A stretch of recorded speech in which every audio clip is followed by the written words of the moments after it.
And staying on with the story, India has launched Operation Kaveri to evacuate nationals from Sudan that has been witnessing fierce fighting following a power struggle between the regular army and the paramilitary forces. Indian External Affairs Minister Dr. S. Jaishankar has said that about 534 nationals have reached Port Sudan and there are more on their way. He further assured that the Indian ships and aircrafts are set to bring Indians back home. Taking to Twitter, Jaishankar further thanked his Saudi counterpart in the evacuation efforts. Saudi Arabia has emerged as a key country which is ferrying out stranded citizens. Now, we'll tell you about Operation Kaveri. Now, the Indian nationals from Khartoum were taken to Port Sudan, but INS Sumeda was stationed. From there, the Indians have now been gone to Jeddah in Saudi Arabia and will be brought back to New Delhi. India has sent another Navy ship, that is INS Stake, to evacuate its nationals from Sudan. This is the second Indian Navy ship to be deployed under Operation Kaveri. New Delhi has launched a two-way evacuation process, a third batch of another 135 stranded Indians aboard. The second RAF C-130J aircraft left Sudan this morning.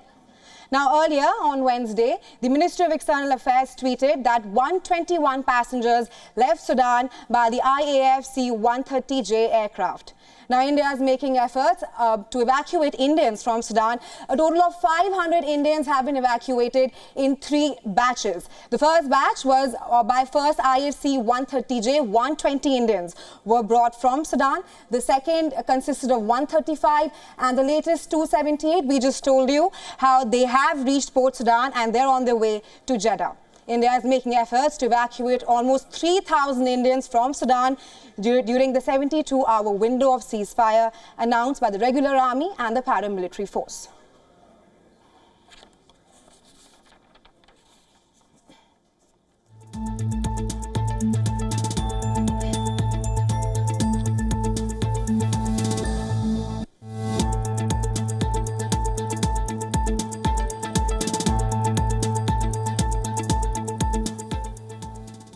On this, we are now being joined by Dr. Constantino Xavier from New Delhi.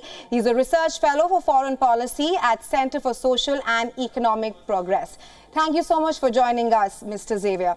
Now, India has evacuated almost 500 nationals so far. Talk to us about some of the challenges that the Indian Navy faces currently.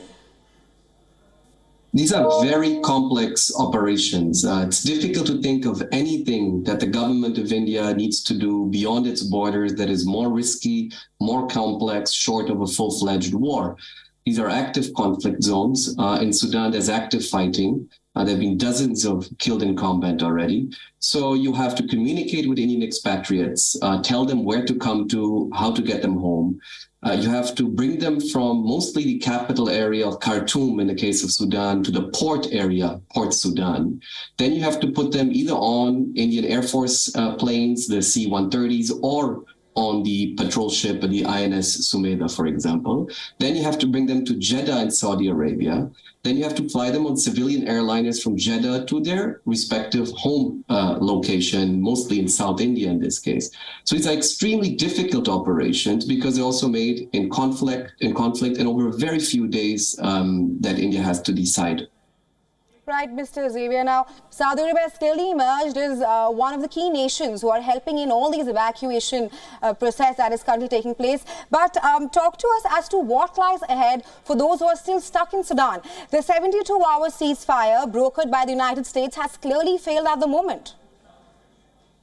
Yes, which makes it all the more difficult. I believe up to 500 Indian nationals have been now evacuated. Maybe another 2,000 or so are in the country, which makes it all the more difficult for India to succeed in this operation. And again, beyond just what I described as the evacuation from Sudan all the way to the home state in India, you have to create a whole environment where India manages to have influence on the ground in Sudan with the various factions, with the government, the army, the paramilitary, with neighboring countries, with Saudi Arabia that allows India to use it as a hub to evacuate its nationals, with the United Nations, who the External Affairs Minister met recently. And all of this, of course, is very important to ensure that success. And you have to have a very important mission on the ground, for example, the Indian Embassy in Khartoum, to operationalize all this. Now, I think the way India is thinking about this is that it cannot bank on peace. It cannot bank on stability. It will have to ensure the success of this operation in a conflict zone that is likely to continue to stretch out over the next few days, if not weeks. Just to add to that, Mr. Xavier, now, India is one of the few countries that has clearly given priority to its people over diplomats during the evacuation process. That has clearly not been the case with the United States and other countries. What is your take on this? Yes. See, there's different priority lists for different countries depending on their capacity. What strikes out in the case of India is that it really has an encompassing strategy for all citizens.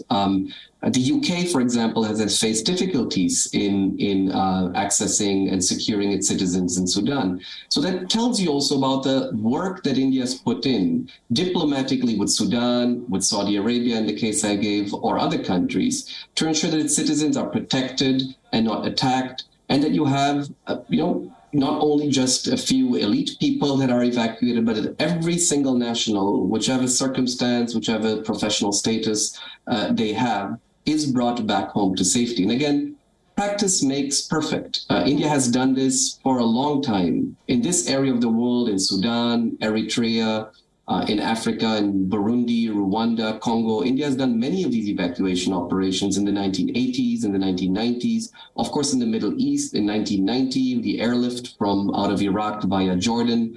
But the more you do these, we've seen Operation Ganga out of the Ukraine recently, the more the Indian system also is comfortable working with each other. Again, this is not only about the Ministry of External Affairs, this is also about the Indian Air Force, the Indian Navy. This is about the different states in India that need to coordinate. This is about the intelligence agencies giving inputs on what is the situation on the ground, who can we work with, who can ensure safety, food, shelter for our citizens. So these are very complex operations. And again, the more you do these in India, the clearly we see the patterns of success improving. But my last question to you, Mr. Xavier. Do you think that the two warring generals will reach a common ground, will reach a negotiation table anytime soon? Yeah, I'm not equipped really to answer that. I think no one really knows these days. As you mentioned, ceasefire failed pretty miserably and pretty fast after just 2 or 3 days.